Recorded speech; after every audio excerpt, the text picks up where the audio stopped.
चूंकि जो प्रेम होता है वो दूरी की कीमत नहीं। महापुरुष समझाते हैं कृष्ण और राधा के बीच में जो प्रेम था, जिसे परा प्रेम कहकर पुकारते हैं, जहां दूरी कोई मायने रखती नहीं। महापुरुष समझाते हैं कि कमल रहे जल में सदा, सूरज रहे आकाश, जो है जाको भावता सोता ही के पास। सूरज आकाश में रहता है और कमल कहाँ रहता है? जल में। 15 करोड़ किलोमीटर दूर है। कितना दूर है? 15 करोड़ किलोमीटर दूर है पृथ्वी से सूर्य। लेकिन कमल को प्रेम है सूरज से। इतनी दूरी में प्रेम में कोई बाधा आ गई? दूरी जो होती है वो प्रेम में बाधा आती। जब ही सूरज निकलता है तभी कमल खिल जाता है। कितना प्रेम है उससे। सूरज निकला कि कमल। महापुरुष कहते हैं कि 100 योजन भी प्रिय हो, दिल का जो प्रेमी होता है तो पास ही रहता है। कि 100 योजन साजन बसे, मानो हृदय मझार, हो कपट स्नेही आंगने, सात समुंदर पार। साजन का मतलब होता है दिल से प्रेम करने वाला, जिससे हमारा दिल सज जाए। क्या हो जाए? सज जाए। जिससे दिल की कलियां खिल जाएं। जो दिल से प्रेम करता है कि 100 योजन साजन बसे। दिल से प्रेम करने वाला 100 योजन की दूरी पर हो तो मानो हृदय में जाए।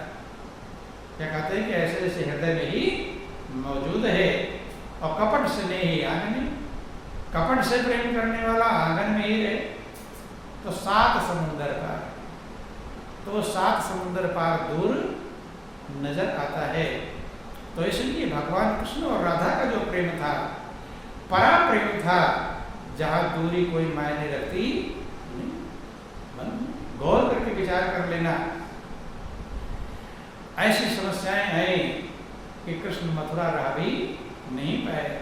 तमाम अत्याचार हुए, जरासंध ने इतनी चढ़ाइयाँ किया कि लास्ट में उन्हें समझ में आया, विचार आया कि लोगों की बहुत हत्या, लोग दोनों तरफ से लड़ाई होगी, दोनों तरफ से लोग मारे जाएंगे, इधर से मारे जाएंगे, उधर से मारे जाएंगे। इसलिए वहां छोड़कर कहाँ गए? द्वारिका। कहाँ गए? द्वारिका। महाभारत की कहानी आप सभी लोग जानते हैं। महाभारत का जो युद्ध हुआ उसका दोषी किसको कहते हैं लोग? किसको कहते हैं?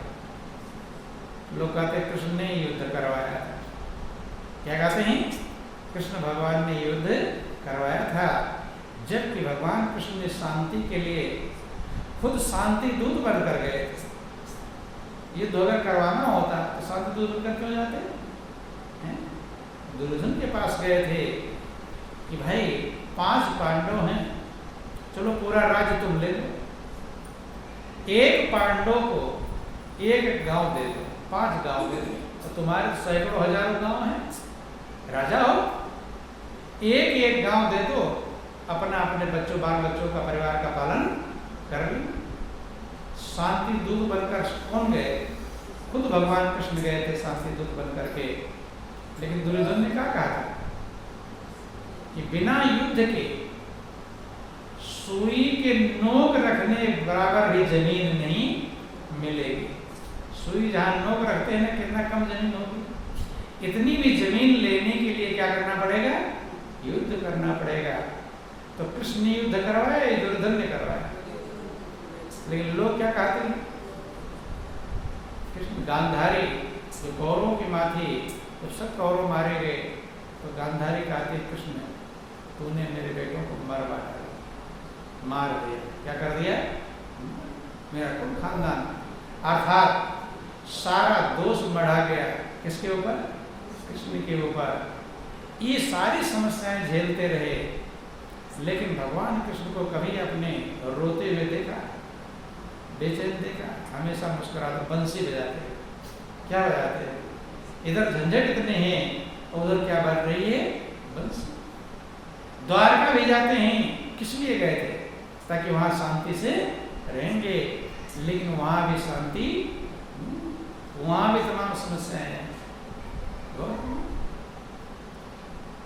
मणि कोई थी, मणि किसी राजा के पास में, तो लोगों ने कहा भाई मणि तो यहाँ जमा होना चाहिए, द्वारका गए थे राजा, किसी व्यक्ति के पास मिल गया। गौर करना, उस मणि के लिए भी तमाम झंझटें हुई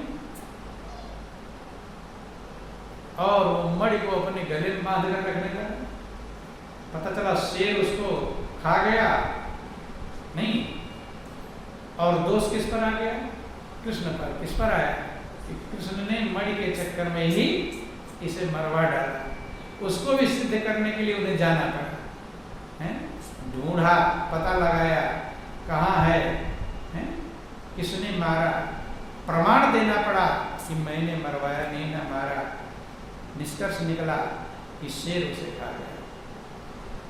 क्या खा गया? मणि को भी लाकर ढूंढा, खोजा। गौर करना, विचार करना। बोलो वृंदावन बिहारी लाल की जय। भालू का जिक्र आता है, कहीं शेर का, कहीं भालू, जो भी है। बोलो वृंदावन बिहारी लाल की जय। तो गौर करने का प्रयास करेंगे। द्वारिका में भी तमाम सारी समस्याएं होती हैं, तमाम लड़ाइयाँ होता रहा। वहां से आप कहानियां सुनते हैं कि रुक्मिणी ने पत्र भेजा, किसको? कृष्ण को, कि मैं आपसे विवाह करना चाहती हूँ, आपसे प्रेम करती हूँ, और मेरा भाई जो रुक्मी है वो किससे विवाह करना चाह रहा है? शिशुपाल से। और कल ही मेरी शादी है, अगर शादी से पहले आप विवाह कर नहीं गए तो मैं आप मर जाओगे। क्या कर लूंगी? ना कृष्ण ने, क्या नाम है, रुक्मिणी को न देखा है, न सुना है, न मिला है, न बात की थी, कुछ भी नहीं जानते। पत्र मिला, कौन पत्र भेज रहा है, क्या है, ये भी समस्या आ गई। ना बचाने जाए तो झंझट। गौर करना। तो कहाँ वहां भी गए, कितनी लड़ाइयाँ लड़ना पड़ा।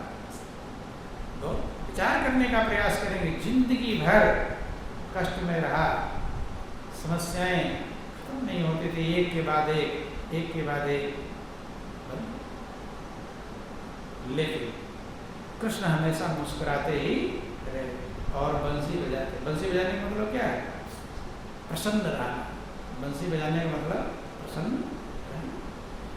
बाद में आप कहानियां सुनते हैं कि जो यादव कुल था, कुल खानदान था, सब आपस में लड़ लड़ के मर गए। क्या हो? लड़ लड़ के। कहानियां सब जानते हैं। सिर्फ इतना गौर करने का प्रयास करेंगे कि कृष्ण के जीवन में कितनी बड़ी समस्याएं आती रही, लास्ट तक शरीर को छोड़ने तक झंझट ही झंझट आता। उस समय भी जिक्र आता है, बोलिए प्रेम से गुरुदेव महाराज की। जो भगवान कृष्ण के बेटे थे, उन्होंने किसी संत से मजाक किया, किसी लड़के को कपड़ा वपड़ा पेट पर बांध दिया और ले जाते ऋषि के पास। कहते महाराज इसका भविष्य देखो, कि घूंघट निकलवा दिया, उसको स्त्री बना कर ले गए, कि लड़का होगा कि लड़की होगी। तो ऋषि पहुंचे हुए थे, समझ गए कि ये हमारा मजाक बनाने के लिए आए हैं। उन्होंने श्राप दे दिया, ना होगा लड़का और ना होगी लड़की। जो होगा वो पूरे तुम्हारे कुल खानदान का विनाश ही कर डालेगा। क्या कर डालेगा? विनाश ही कर डालेगा। कृष्ण को पता लगा, झंझट पे झंझट। कृष्ण आ गए, व्यथा ना हो देव इस बाणी, महापुरुषों की बाणी बेकार नहीं होती। अब जब उसको खोला उन बालकों ने, तो उसमें से मोशन निकला। क्या निकला? मोशन। कूट कूट करके उसे चूड़ बना दिया। सोचे कि मुसल से लोग मार मार के मरना जाए, चूरन बना दिया, समुद्र में फेंक दिया। लेकिन उससे जो मजबूत घास पैदा हुई, पटेल जो भी आप लोग खाते हैं, समुद्र में मजबूत घास मोटी मोटी लंबी खड़ी होती है, उससे यादव को लड़ लड़ के और मरकर खत्म हो गए। और यादव कुल में कृष्ण भी थे। कौन थे? कृष्ण भी। इसलिए उसका एक जो छोटा सा नुकीला भाग बचा रहा, जरा नाम के जो बहेली, कहीं बाल्या भेल खाते के जरा नाम का भेल खाते, तो उसने अपने बाण पर लगाया। किस पर लगाया? बाण पे लगाया और शिकार कर रहा था। कृष्ण भगवान लेटे हुए थे, एक पैर दूसरे पर रख करके दूर से। वो स्थान द्वारका वहां पर है, गुजरात में। बाल्या बेल का नाम उसका नाम स्थान आता है, सोमनाथ के पास में पड़ता है। तो वहां पर कभी आप जाएंगे देखेंगे तो मंदिर इत्यादि बने हुए हैं। यहीं पर कृष्ण को बाण लगा था। तो कृष्ण भगवान भी एक पैर दूसरे के ऊपर रखकर लेटे हुए थे। दूर से उसने बाल्या भेल ने क्या समझा कि शायद कोई पक्षी या जानवर जो भी उसके समझ में आया। और वो बाण के आगे क्या लगा था? वही जो मूसल का चूड़ का एक नुकीला सा भाग वो लगा हुआ है। उसी से सबका संहार होना है, ऋषि की बाणी। तो उसी बाण से दूर से निशाना लगाया और कृष्ण का जो तलवार था इसमें लगा और लगा कृष्ण को अपना शरीर। तो गौर करने का प्रयास करेंगे। जिंदगी भर लड़ाइयां लड़ते बीता, लेकिन उसी लड़ाई में गीता का ज्ञान पैदा हुआ उनके अंदर। क्या पैदा हुआ? गीता का ज्ञान। युद्ध के मैदान में उनके हृदय से जो निकला वो क्या निकला? बेचैनी निकली या गीता का ज्ञान निकला? क्या निकला? गीता का ज्ञान निकला। महारास निकला। जो रास का मतलब आनंद, महान आनंद, महा आनंद जिसे कहते हैं, गीता का ज्ञान निकला। और आज भी गीता करोड़ों अरबों लोगों को शिक्षा प्रदान, इतनी झंझटों में भी निकला। तो इसलिए महापुरुष समझाते हैं कि कितनी बड़ी जन्म से लेकर शरीर छोड़ने तक संकट ही संकट आया, लेकिन कृष्ण हमेशा मुस्कुराते रहे। कभी भगवान कृष्ण के चेहरे पर कभी सिकन नहीं आई और हमेशा ही कल्याण में लगे। गीता का ज्ञान, जैसा ज्ञान भगवान कृष्ण से निकला, इतनी बड़ी कीमत है। पूरे संसार के लोग गीता को मान्यता प्रदान करते हैं। यहाँ तक कभी कभी जजों के यहाँ पर न्यायालयों में गीता पर हाथ रखकर शपथ दिलवाते हैं। उस ज्ञान का इतना बड़ा भरोसा है ताकि इस पर हाथ रख लेगा तो शपथ कर खाएगा और झूठ बोलेगा नहीं। सत्य है, गौर करना। तो इसलिए ऐसा ही जीवन हम लोगों को मिला हुआ है। जिंदगी जन्म से लेकर मृत्यु तक खत्म होती है, चल रही है। भक्त कहता है कि प्रभु मेरा हर सांस मधुर बीड़ा बन जाए। क्या बन जाए? बीड़ा। क्षण प्रति क्षण तेरा गुण गाए, पल पल तुम्हारा गुणगान याद करे, महिमा का बखान करे, कृपा का एहसास करे। तो यही हमारे अंदर भावना होनी चाहिए, यही श्रद्धा होना चाहिए कि मेरा हर पल पल प्रभु की याद में बीते। सच्चाई में लगने का प्रयास करें, सत्य में लगें और पर पल अपने जीवन को संभालने का प्रयास करें। क्योंकि जो मौका आज है वो कल नहीं रहेगा, कल है और परसों नहीं रहेगा। दुनिया का आकर्षण, दुनिया का मोह, दुनिया की आसक्ति, ये हमें सत्य लक्षित डगमगाती है। क्या करती है? डगमग। इसलिए जब प्रभु का सहारा मजबूत होता है, दिल सच्चाई में पक्का और मजबूत होता है, तो आंधियां तो आती हैं, लेकिन आंधियां पेड़ होते हैं ना, पेड़ जब आंधी आती है तो सब पर असर पड़ता है? नहीं पड़ता। लेकिन जिनकी जड़ें कम गहराई में है वो उखड़ कर उड़ जाती हैं, और जिनकी जड़ें गहराई में गई हुई हैं हिलते तो हैं, लेकिन झूल करके का डालियां हो सकता है टूट जाए। किसी किसी पेड़ को हमने देखा आधा उखड़ा और आधा जमीन पर पड़ जाता है, आधा ही जमीन पर लगा हुआ है, तो भी फल देता रहा, नहीं देता रहता। आंधी आई, असर भी किया, लेकिन फल अब भी दे रहा है। तो यही हमारे जीवन की कीमत है।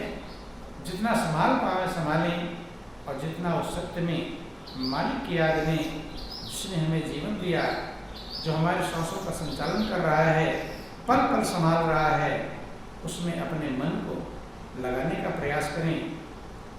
अब आपके समय भी हो गए हैं, मन करें, विचार करें, समझें और पल पल प्रभु के चरणों में लगने का प्रयास करें। यही जीवन का सार है, यही जीवन का लक्ष्य है। इन्हीं चंद शब्दों के साथ बोलिए प्रेम से गुरुदेव महाराज